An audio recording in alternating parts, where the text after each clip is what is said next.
And my starting point is that I really believe in the mission and the vision of Vision 2030, which most of you from Singapore know, is our guiding principles of how to use sport as a nation-building tool. And one of the primary points made in Vision 2030 are that the tip of the spear in any development's got to come from the coaches. And I really, absolutely, 100% believe that sport coaches can change the world. Hopefully they do it for the better, but all of the things that we want to accomplish through sport have to be coach-led. They have to come from the kind of experience that coaches provide for their athletes. And what I'm going to talk a little bit about are some of the observations that we've made about things that challenges the world is facing from a youth coach perspective, and then some of the unique things that have been brought to light by our coaches here in Singapore. And I'm going to kick the hornet's nest a little bit. I'm going to challenge coaches in their role as leaders in the sport ecosystem to think about how they can change it. So I'm going to say some things that are meant to accept the way they are, and others to challenge us as coaches to think about ways we can improve our own system. I firmly believe that all that we hope to accomplish through sport, again, will come from the actions of us as sport coaches, and primarily from our youth sport coaches. We won't be able to implement the changes in lifestyle that we hope to reduce health concerns by active lifestyle if participants don't have a positive experience early on in their sporting life. They won't swim at the age of 50 if they had a coach teaching them to swim that screamed and yelled at them. We won't sell 50,000 seats in the National Stadium for football games and have an economic impact through sport if people had miserable experiences as children in sport. The role of the coach cannot be overstated. And so what I want to do is just challenge the coaches to think a little bit about current trends in the world of sport, current challenges that we face here, and what role they can play to maybe make it a better coaching ecosystem here and sporting ecosystem. Big question that comes up all the time when we talk to secondary school coaches primarily here is, where do all the kids go? I have a lot of kids that are very, very good in sport, and they tend to disappear. I've heard secondary school coaches here talk about their team being radically different when kids hit Sec 3 than when they were in Sec 1. In conversation, and maybe Sonia can address this later if I misstate this, but in conversation with our high-performance folks, I've been told that Singapore is one of the leading nations in the world in swimming performance between the ages of 10 to 12.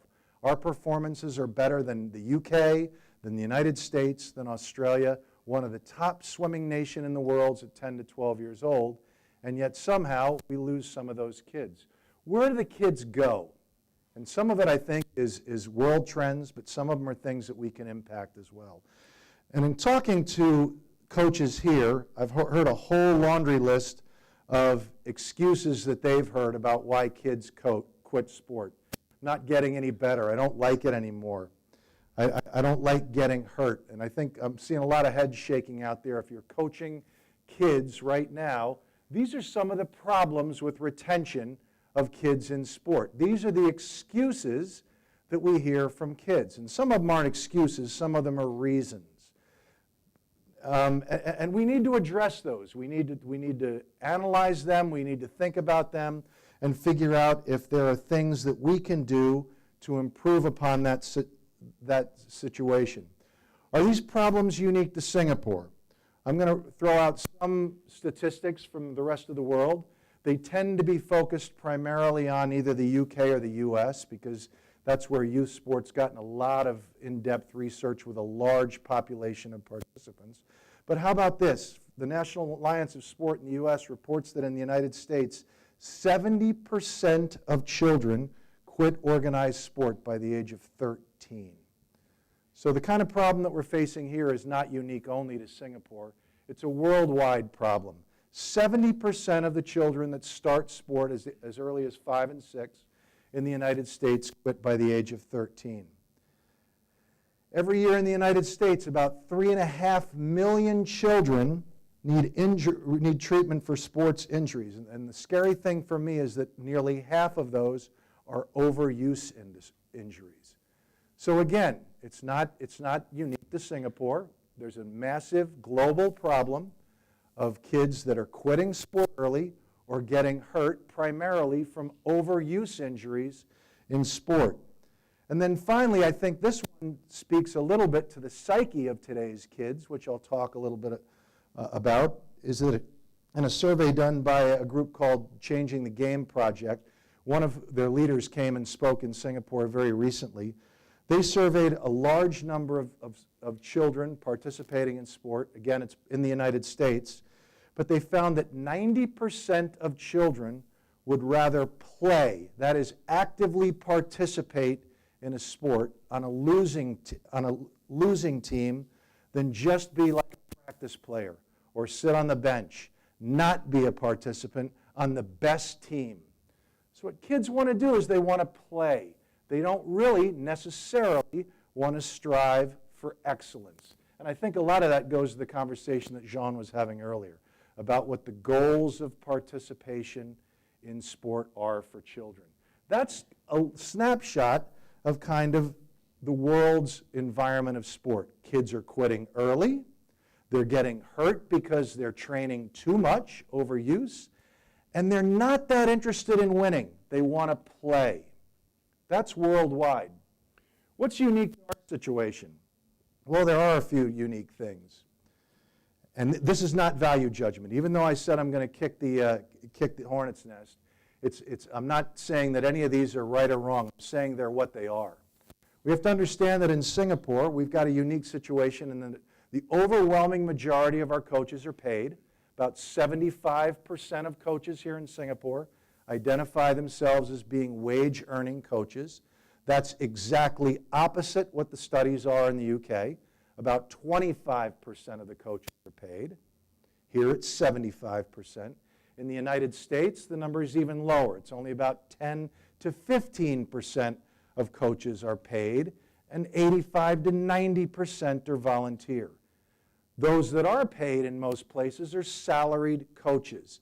That is, they're paid to do the job regardless of how many hours it takes. Our unique economic system here is that coaches are paid by the hour. So part of it, the reality is, if a coach isn't coaching, they're not making money. There is an incentive for them to continue to coach and to coach as many hours as they can. Okay? That's one unique challenge that we have here. It's hard for coaches, because of the transitory nature of their hourly wage job, to say no to coaching opportunities. It's the reality. It's the bread and butter issue. Second one is that there is, and this isn't necessarily unique to Singapore, and I can say that from personal experience. I was a professional coach for 30 plus years at the university level in the United States. There is the perceived pressure to win on coaches here. So I think, sadly, in a lot of the market reality, the way it is for sport coaches here, is that when you're hired based on your wage. You're fired based on your wins and losses. So that becomes a pretty key element in the assessment of sport coaches, whether you win or lose. And so that's a pressure that also impacts how we deal with the children that we coach. Direct school admission program has also created some pressure or perceived pressure for parents to try to use that as a tool to help their kids get into schools. And it has led, I think, it's safe to say, to some children that have specialized early and practiced a lot.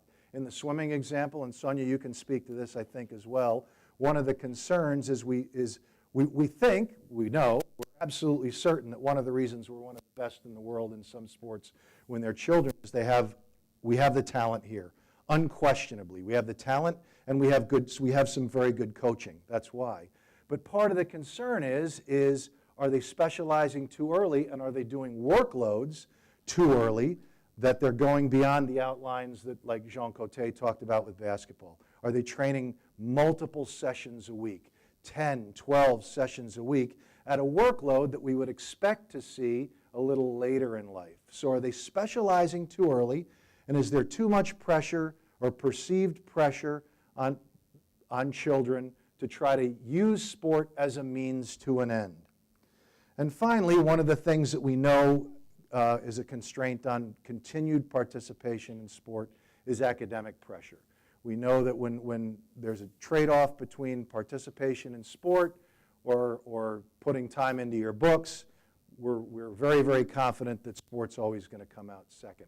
That pressure is not entirely unique here, but it is a lot more than it is in a lot of places. I think the best example that we can use on that we know, that we can look at, that knows it firsthand from both ends, is you talk to a guy like Joseph Schooling, who talks about the difference that he had here in terms of this school setting from when he went to the United States, and the value that participation in sport in his high school that he went to in the United States and the university. So it is a reality here. So given that unique system, what can we change, what can't we change, and what do we need to think about in terms of variables that we can control? Well, we'll look at a few other bits of research here. In 2014, a school in the United States did a study of school kids and asked them why they quit sports. Of those 70% of kids that quit before the age of 17, why did they quit? And the overwhelming number one answer is they said it wasn't fun. Now here's where it gets a little bit interesting is, and again, there may be a cultural bias here, but maybe not. I think it's something to think about is, what does that mean? How do we define fun? Well, here are the things that those kids identified as being more fun. Trying your best. Coach treats the players with respect. Playing well together as a team. Getting along with your teammates. Exercising. Those are the things that they identify as being fun. They're very related to the things that Coach Joan talked about in terms of transformational leadership with the relationships. That's what they said was fun. That's what, when those were not a big part of their youth sports program, that contributed to their quitting. The things that they said were less fun, winning, really far less a priority for the kids than it clearly is for a coach. I can say that because I was always looking. It's what I ultimately thought put bread and butter on my table. Other things that they thought were less fun, practicing with specialty trainers and coaches, earning medals or trophies, getting pictures taken. Those are things that, as a parent, I often think that for my kids would be fun, should be part of their experience.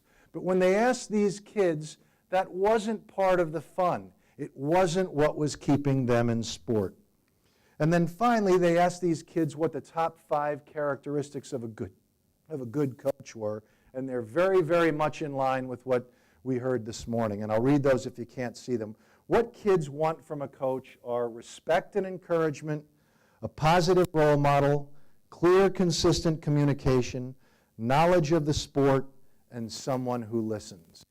Very, very, very little of that relates to how well they taught the skill, whether or not the team won.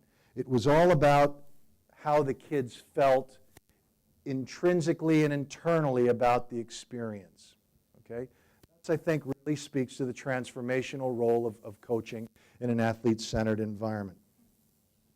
Another study that we can look at was a large study. Again, it's from the United States Olympic team, and the only thing that I think makes it pretty interesting is that the United States has largest Olympic teams year in and year out in every winter and summer game. And they surveyed every Olympian between the year 2000 and 2012, summer and winter, male and female. That's a huge number of world-class athletes that they could gather data from. And you can download this online. If anybody wants to see it, I'll gladly send you the link to it. It's free of charge. You can get it.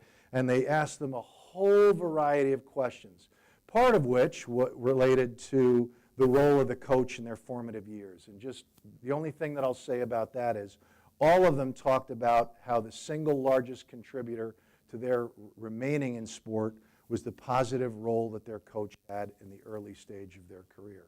But the one thing that I wanted to highlight, not about the role of the coach, but was that this, is that 88% of all Olympians, summer and winter from the United States, felt that playing several different sports was either valuable or very valuable to their athletic development. This is the pinnacle of the world's game, and 88% said that they were at the top of the world in their sport because they played multiple sports growing up as a child. I think that that's about as strong an endorsement for the role of multidisciplinary sports, if your goal even is high performance, that I've ever heard. Forget if it's an enjoyment, I think, but even if you're looking at the top level athletes, there is striking research data and then anecdotal observations through self-report like this, that the world's top high-performance athletes value multiple sport participation in their early ages. Here's a couple more problems that we encounter. Kids are different nowadays. We know that. I came over here about 2 years ago, and I'd spent 30 years or so, more or less, coaching track and field at the university level. The last few years, as I entered my 50s and stepped over 50, it became harder and harder to figure out how the mind of a 17-year-old worked. I was convinced I didn't think the same way. We know the world is changing. The world is radically different. A lot of us as coaches, we think one way, and our kids, the athletes that we coach, think another. And the longer you're at it, the more you realize that. And if you don't realize it from a coaching perspective, if you're a parent, you absolutely realize it. If you've got kids that are teenagers right now, they're different. And part of it is just the world that we live in. Some of it is societal. A lot of it is technological. But here are some of the observations that we've heard from coaches through part of our engagement with coaches. And I should point out that part of the way that we assemble this is through conversation with coaches one-on-one that we've had, but we've also engaged in the last 3 or 4 months with a lot of coaches as part of our fact-finding for the programs that we'll offer as part of Coach SG. But coaches, you can relate to this, and again, I see lots of smiles. Coaches say things like, kids are spoiled and don't work as hard as they used to. Today's kids are soft. I spend all my time with problem kids. I just can't understand today's kids. This is not unique to Singapore, okay? This is the world. I spent Tuesday night with about 20 tennis coaches, junior tennis coaches from around Southeast Asia. Is anybody here a tennis coach? There's some tournament going on here, right? Some kind of Southeast Asian futures tournament. And I was invited over to a barbecue to spend the evening with coaches from Thailand, Malaysia, Cambodia, Singapore. It was a great night. And I was invited over because one of the coaches and I have had a lot of conversations about this whole concept of transformational coaching, about why people coach. And we just had kind of an informal gathering.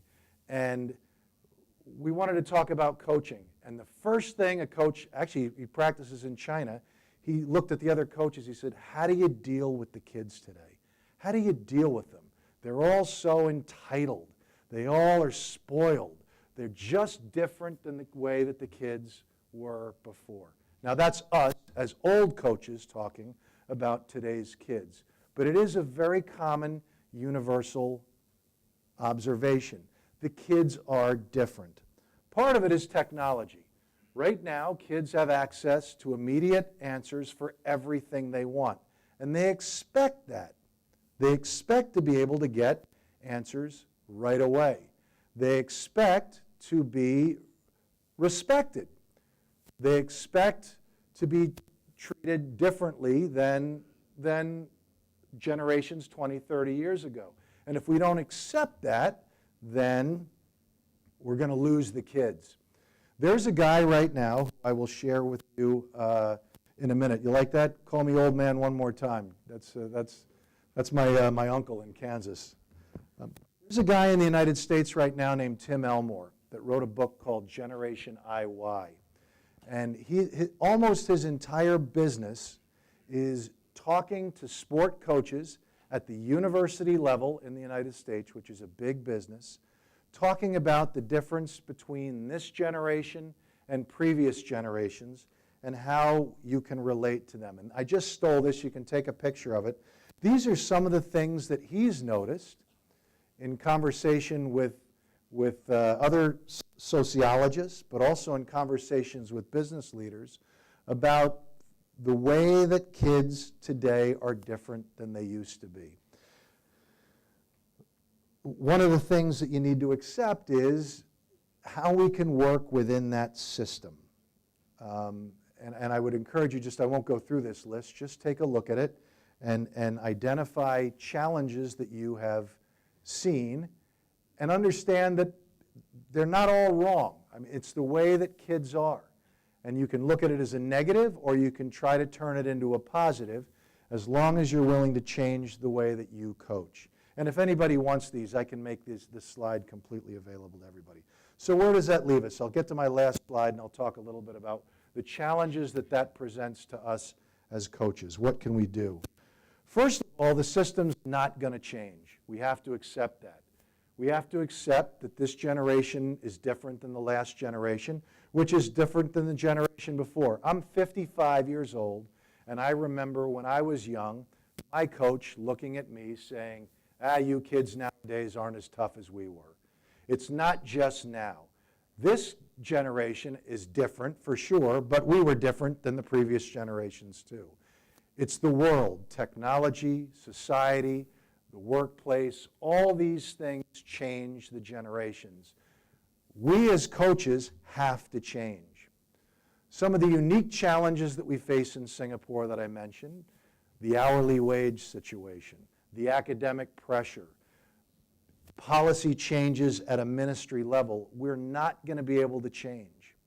So how do we make adjustments in the ways that we coach that can help us keep kids in a sport longer by providing them better experience as coaches? Well, there are a few ways. First fundamental question that we have to ask ourselves as coaches, if what athletes, kids, youth athletes are looking for is fun, as they've defined it, is there a way that we can provide that fun experience and still make them better? In other words, deal with the competency of their skill acquisition. And I think we found out, yes, things like the constraint-led approach, nonlinear pedagogy, those can be very fun. They're not rote learning where you line a bunch of kids up and they all kick the ball the same way. But we have to be creative. The first hour or so, we talked about lots of ways that you can engage young athletes, young athletes, in their own development, which is what they want. They want to feel valued. They want to feel as if they are part of their experience and still help them improve as athletes. I'll throw out just a couple of ideas. They're not sport specific. They're just things that I would propose to you as things to think about as a coach in my last couple of minutes here. Number one, front load your skill sessions. Think about how if kids nowadays have lower attention spans to begin with, how if one of the challenges we face is that feeling of burnout, that we know that they may be more prone to injuries because of over-specialization. Think to yourself how you use some of the tools that we've even talked about in the last 30 minutes, that you can maximize a shorter period of time on skill acquisition and then develop conditioning sessions that will address those issues of fun. Front load the important stuff, focus on the 97% for you, which might be the skill acquisition, and then make the rest of it fun and keep kids engaged. Think about ways that you can do compatible or complementary training. If kids complain about they've done the same activity over and over again, I'm a little bit out of my element here, but can you think as a tennis coach about ways that you can complement your training through a different sport that may have similar skill work, like playing badminton? Or if you are a football coach, is there a way that you could vary your training, still working on the same elements of individual skills or teamwork through some different complementary or compatible training method, like ultimate frisbee? Same kind of flow sport? I don't know. I'm just challenging you to think of other ways that you can vary the training to keep kids' interests. Because again, understanding, you got to be coaching to get paid. You're an hourly wage job. You don't want to let them go. You can't not have them train. But what other ways can you accomplish what you want to accomplish, but keeping the psyche of the athlete engaged so that they can stay more interested and have fun? And then finally, this is the toughest one. How do you limit, is there a way that you can limit hours? One of the most challenging things that I've come across here that I think is around here is, again, that hourly wage piece. And understand, guys, when I speak to this crowd out here, the majority of you that are coaches, I'm one of you. I want you to make as much money as you possibly can and provide for your family as well as you can. And my job is to figure out how we can develop programs to help you do that. That's what we want to do. I don't want you to minimize your hours at the expense of your paycheck. But I feel for you coaches that you have these times when you know that probably the last thing you should be doing is spending 4 hours in a training environment when they're a little bit tired, but knowing that next week there may be a lightning strike and you have to miss an entire training session and you won't get any hours. So I'm encouraging you to think about ways that you can be creative to use that time to minimize the physical duress on your athletes. I'm also disappointed that you don't have access to encourage your kids to play more sports, multiple sports. But again, that's kind of the hand that's dealt to you, because I know that in some schools, they don't even allow the kids to play other sports. When I first got here, as an aside, I talked to a coach who said, I've got the best player on my team who's just so sick of the game, they just don't want to continue. And my advice, new to Singapore, was let them go play another sport for the year, and then maybe they'll want to come back. And the coach laughed at me. I can't do it. They won't let me do that. The system doesn't allow them to leave the sport and come back. Well, what you need to try to figure out then is within that system where you keep them, how do you change their time within the sport to keep them engaged and encouraged? And then again, I think working on some of these things, like introducing compatible and complementary training, focusing enough on skills that you can improve, but using conditioning as a fun part, I think the big thing that we want to try to do is figure out creative ways that we can encourage athletic development over early specialization. And in my last minute, I think what I'll do is I'll just put in a pitch for what we're trying to do. At Coach SG, along with NYSI, we're trying to set a solid platform of coach development activities that can support coaches get better at what they do. And we've had these series of coaching engagements where we feel like we're getting a sense from those of you that are on the ground of ways that we can assist. But during any of the tea breaks, if you've got comments, suggestions about ways that we can help you become better at what you do, I'd really like to implore you to kind of find me or find Jaren from my staff or any of the other staff members that are here, or find Vincent, because we're all in this, we're all in one work. And so with that, I'd like to say thanks very much.